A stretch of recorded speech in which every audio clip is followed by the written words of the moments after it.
Hello नमस्कार, स्वागत है आपका मेरे चैनल दिशाज़ डिलाइट में। अगर आप मेरे चैनल पर नए हैं तो प्लीज़ लाइक शेयर और सब्सक्राइब ज़रूर कर दें और बेल बटन को हिट कर दें। और अभी चल रहे हैं दुबई व्लॉग्स के वीडियोस और आज मैं दिखाने वाली हूँ हमारा थर्ड डे, क्योंकि सेकंड डे हमारा बहुत ज़्यादा हेक्टिक था, इसलिए हमने थर्ड डे पे थोड़ा रेस्ट लेने का सोचा और हम आज के दिन गए थे जुमेरा बीच और गोल्ड सुक। तो बने रहिए मेरे साथ मेरे ब्लॉग्स पे।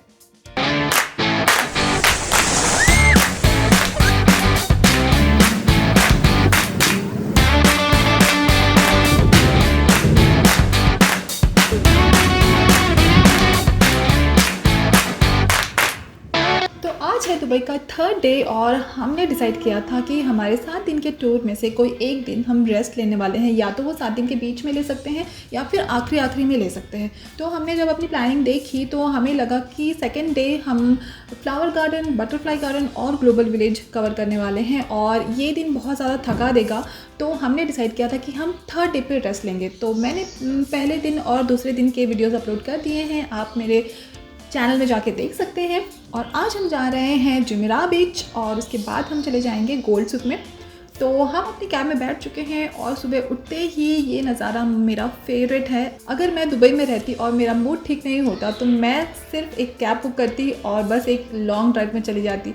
उस सिटी का टूर करते करते मुझे इतना अच्छा लगता है। मतलब आप किसी पॉइंट में जा रहे हैं, उसके पहले ही जब आप कैब में बैठ जाते हैं और आप निकलना चालू करते हैं, वहीं से आपका मूड बहुत ही अच्छा हो जाता है। इतनी खूबसूरत चीज़ें, हर तरफ खूबसूरती ही खूबसूरती दिखाई देती है। तो अब हम पहुंच चुके हैं जुमेरा बीच और ये जो छोटा सा बच्चा आपको दिख रहा है, ये आप समझ गए होंगे, ये प्रिंस है। और ये बीच इतना बड़ा है कि पानी बहुत ही दूर है यहाँ पे और ये इसे अपना पर्सनल बीच समझ के यहाँ पे खेल रहा है।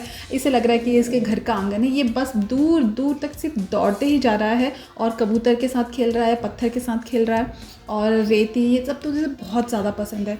तो इसे तो यहाँ आते ही बहुत मज़ा आने लगा। और ये बीच थोड़ा कम क्राउडेड है। ये जिस पॉइंट पे हम उतरे थे यहाँ पे भीड़ कम थी, पर यहाँ पे एक रेस्टोरेंट था जहाँ पे इंडियन खाना मिल रहा था। दाल चावल रोटी सब्ज़ी सब चीज़ें मिली। हमने बहुत अच्छे से यहाँ पे लंच किया और लंच तक हम यहीं पर रुके थे। लंच करने के बाद हम चलते गए आगे आगे। वॉकिंग करते करते आप आगे पहुँचेंगे तो एक पॉइंट है जहाँ पे ज़्यादा क्राउड होता है, तो वहाँ तक हम गए और फिर शाम तक हमने वहीं पे टाइम बिताया। और सच में ये जो हमने रेस्ट डे प्लान किया था, ये सच में हमारा रेस्ट डे ही था। आराम कर रहे थे, हम चिल कर रहे थे, क्योंकि मेरे पास वीडियो ही नहीं है, हमने ज़्यादा वीडियोस ही नहीं निकाले। तो मेरे पास बहुत कम वीडियोस हैं आज के दिन के लिए। हम सब चिल ही मार रहे थे और ये सारी आइटनरी मेरे हस्बैंड ने प्लान की थी और हमने कोई टूर पैकेज वगैरह नहीं लिया था, बस उन्होंने अपना समय निकाला था और ये सारी प्लानिंग की थी। और इसका सबसे अच्छा फ़ायदा ये होता है कि आपके बहुत सारे पैसे बच जाते हैं। दूसरा, आप जहाँ जहाँ कवर करना चाहते हैं आप उसी पॉइंट पे जा सकते हैं और जब आपको जाना है उस समय पे आप जा सकते हैं। कोई घाई नहीं होती कि आपको इतने बजे यहाँ पे पहुँचना है, मतलब पहुँचना है। तो ये काफ़ी अच्छा था हमारा। बीच में आने के बाद हम सब ने अपनी फ़ोटोज़ खिंचा ली। उसके बाद हम सभी ड्रेस चेंज करके बीच के किनारे पे चले गए और जिसको पानी में जाना है वो पानी में जा रहा था। पर यहाँ पे प्रिंस पानी में जा ही नहीं रहा था, पानी के बीच में नहीं जाना था, पानी के छोर पे बैठ के वो खेल रहा था और खड़े होकर सबको बोल रहा था don't go far, don't go फार। इतना उसको डर लग रहा था कि वो किसी को पानी में जाने ही नहीं दे रहा था और रो रहा था। मैं तो गई ही नहीं, मुझे तो जाने ही नहीं दिया उसने। और उसके साथ मैं बाहर ही बैठकर खेल रही थी। और लेकिन उसको जब वो स्विमिंग पूल में जाता है तो बहुत अच्छे से पानी में खेलता है, 1-1.5 घंटे बिता सकता है। वो घर पे जब नहाता है तब बाथ टब बनाना रहता है उसे, और लेकिन उसके समंदर में नहीं जाना था। तो जब हम खाना खा रहे थे उस समय मैं उसे देख ही रही थी। उसने एक पत्थर उठाया, उसका खाना हो चुका था और उसने एक पत्थर उठाया खेलते खेलते और वो बीच में दौड़ने लगा, वो समंदर की तरफ जाने लगा। बीच बहुत बड़ा था तो वो आधी दूरी तक चला गया। उसके बाद मुझे लगा अब पलटेगा अब पलटेगा, फिर वो नहीं पलट रहा। उसके बाद भी वो और आगे जा रहा था और तब मैंने अपना खाना छोड़ा और उसके पीछे भागी और फिर उसे पकड़कर मैंने लाया और मैंने कहा कि तुम इधर क्यों जा रहे हो? तो बोलता है कि मुझे पानी में पत्थर फेंकना है। वो समंदर में पत्थर फेंकने के लिए इतनी दूर तक गया था और हमें सबको रेस्टोरेंट में छोड़कर वो समंदर के पास चला गया था। मतलब खाने का जो टेबल था वो बाहर ही लगा हुआ था, इसलिए मैं उसे देख पा रही थी।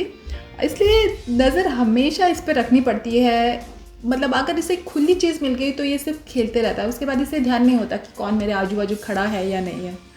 मतलब बीच पे भले बड़े लोग मज़ा करें ना करें, पर बच्चे तो बहुत ज़्यादा मज़ा करते हैं। ये दोनों रेत में खेलकर पूरी तरीके से गंदे हो चुके थे, सिर पे रेत, कपड़े पे रेत, हर जगह रेत ही रेत थी। तो ये दोनों को तो बहुत मज़ा आया। पर ऐसा हो जाता है कि कभी कभी ये जो रेत थी ड्राई थी और हवा भी चल रही थी तो आँख में उड़ रही थी। यहाँ से जाने के बाद स्पर्श की आंखें रात को लाल हो गई थी। उसके बाद हमने अपने डॉक्टर्स को कॉल करके ड्रॉप पूछा और फिर यहाँ पर हमने वो ड्रॉप लिया और यहाँ पर वो ड्रॉप 800-900 रुपये की आई। और वो ड्रॉप 1-2 दिन हमने डाला उसका, तो उसकी आंखें फिर नॉर्मल हो गई।